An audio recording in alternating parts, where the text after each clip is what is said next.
All right, welcome back to the next lesson. In this lesson, we are going to actually get to putting out our post into the world that shares our offer, shares the thing that we're going to actually sell so that we can finally start making connections and getting clients. So up until this point, you should have optimized your profile. You should have gone and networked with your ideal prospective client. So this could be like business owners or whatever niche that you serve. You've hopefully gone and started to go through groups and adding them as friends. Now, this is where we start to get the attention of those people by posting something to our social media account.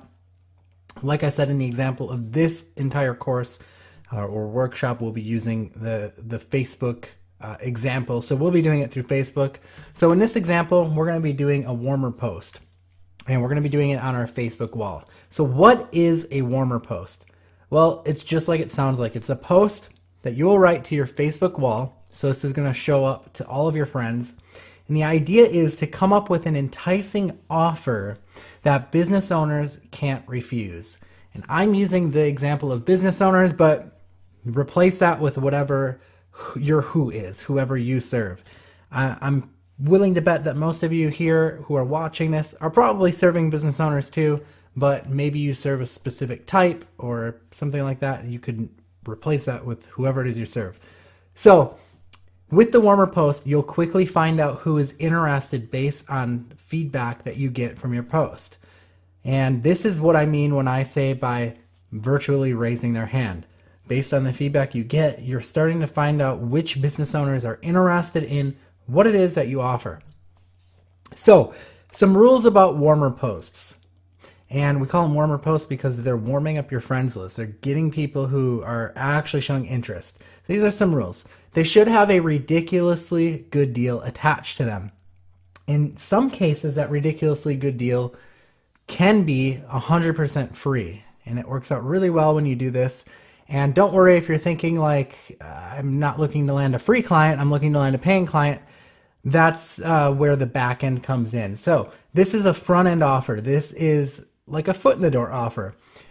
You actually make your money though on the back end. And I'm going to give you some examples of this as we get going. But one example that's really easy to wrap your head around is website design. So if you're thinking of, you don't have a service to sell, you want something to sell, I recommend web design as a great starting point, or lead generation as a great starting point because it goes hand in hand with website design.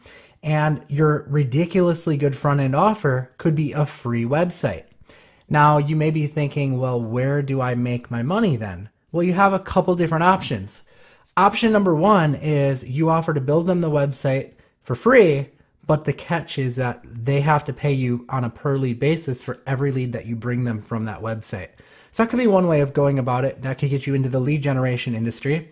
We have several lead generation clients that pay us, like roofers, for example, that pay us $50 for every single lead we send them from our websites. Okay, so it's big money. It ends up adding up to a lot. I mean, if you get just 10 people a month, that's $500 a month on that website. Now, the other option is you have the business owner, you give them a free website, but they have to pay for hosting. And you're going to be the one that hosts it. Okay, now the cool part is hosting is really, really cheap, anywhere from $3 to $7 a month. And that allows you to host all of your clients. So you're paying that once and you can host as many clients as you want. Now you charge a client $20 a month for hosting and you make them pay the whole year up front. Maybe in turn for paying the whole year up front, you give them 2 months free. So maybe they pay $200. Some other ideas too is, so that means you're building them a free website, but they're paying for the hosting, right? Some other ideas with that one as well that we've done in the past is if the website will only include 4 pages. And if they want more pages to their website, then they have to pay $100 per additional page. So that can start to add up. The other thing you can add on with websites is email addresses, $5 a month for every email address that they want at their own, URL, theirwebsite.com. So like if they have 5 staff members and they want all their own email address, then you would do 5 times 5, $25 a month. So that's what I mean. The front end offer of this one, for example, would be a free website. The back end offer would be, well, they're going to need hosting, so they're going to buy that from us. Maybe they want more than 4 pages on their website, so it's $100 a page extra. And you can see how this starts to add up. And even that could just be a front, foot in the door to even more upsell potential. But anyways, think of your front end offer. If you're not following like what I'm doing with website design and lead gen, think of a front end offer and then think of what you can do on the back end. Now, other rules, your warmer post can sometimes include objection handling in the post. And most of the time, the objection handling when it comes to these kinds of posts have to do with, why are you doing such a good deal? Okay, and we'll explain kind of how to handle that. But this can also be handled during like the closing chat, which we'll talk about in the next, not the next lesson, but the lesson after that. So sometimes I handle objection handling in the post itself, but sometimes I don't have enough room to do it because Facebook kind of limits the number of characters, and we just do it in the chat then. So either way is fine, but we'll talk about how to handle those objections later on.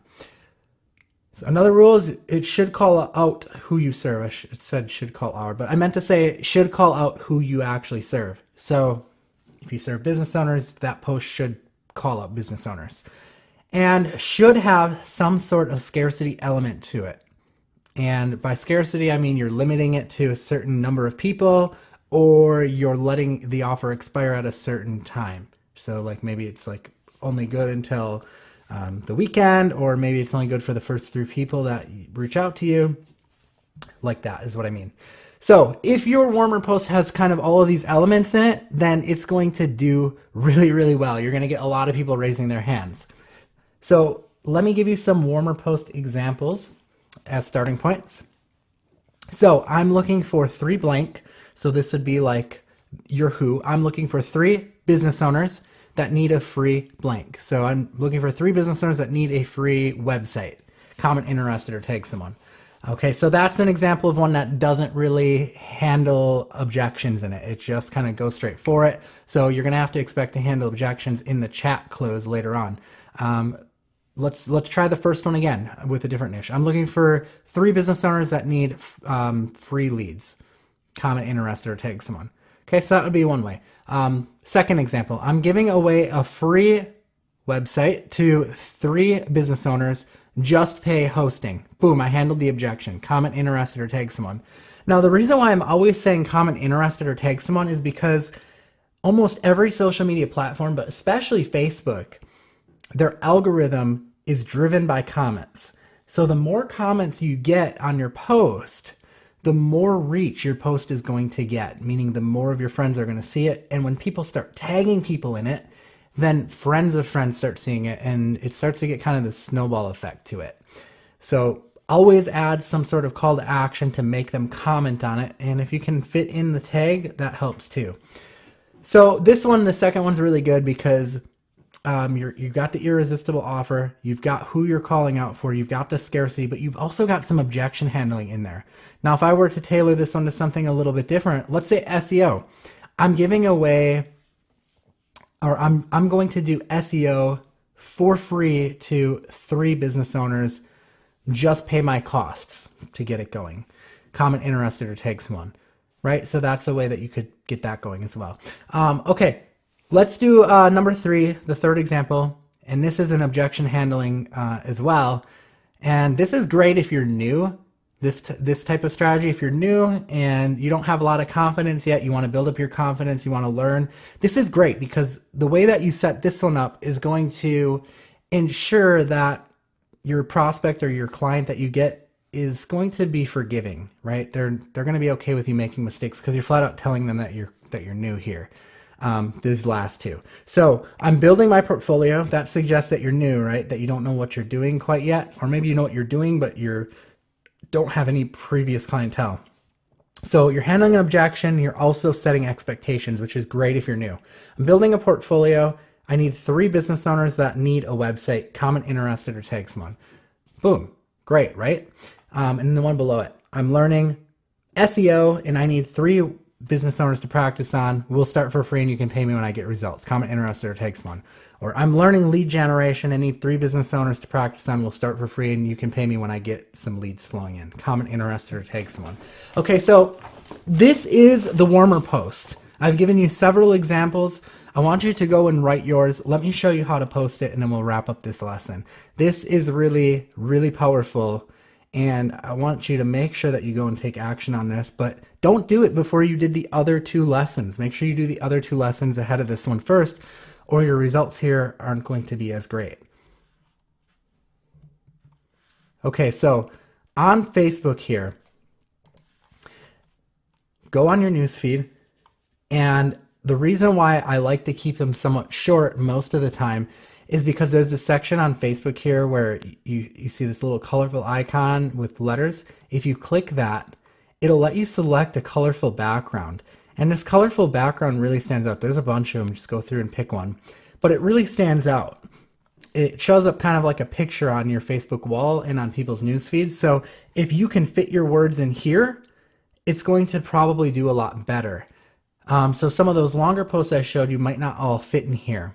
And if they don't, then you're left posting it just normally and maybe like including some picture or something. So let's experiment. Let's go with this one. I'm giving away a free website to 3 business owners that need it. Just pay hosting. So we got some objection handling in there. Comment interested. Or tag someone. Okay, perfect. So that fits. We could go ahead and post that. But let's say that didn't fit. Let's say that we're going to use one of the longer ones. So I'm going to click off of here. Let's discard that. If I can figure out how, let's go back. There we go. Okay. I'm learning. Let's go back to the template here. Let's just copy and paste this. Okay. Let's say you couldn't fit it in there because it was too long. So this isn't as good because you notice how it does not stand out very well. So what we would do in this case is we could post like a GIF image. Type in something like learning, and you want to be careful with this stuff because again, you want it to go back to the professional aspect of it. Well, maybe I'll do free. See what kind of stuff we can find here. Like you want something that looks somewhat professional. So I'll just click one of them. I'm not sure if that looks that great, but anyways, you can see this kind of makes it stand out more too as well. So this is another option to make your post stand out. I do find that when it either includes an image or when you're actually using this little image feature within Facebook where your text goes over it, which works really well, that your warmer post does significantly better. So there you have it. That is warmer post, getting people to raise their hands. You'll start to see tons of interesteds on the post if you did everything up until this point correctly. And next comes the filtering phase, which we'll get into in the next lesson.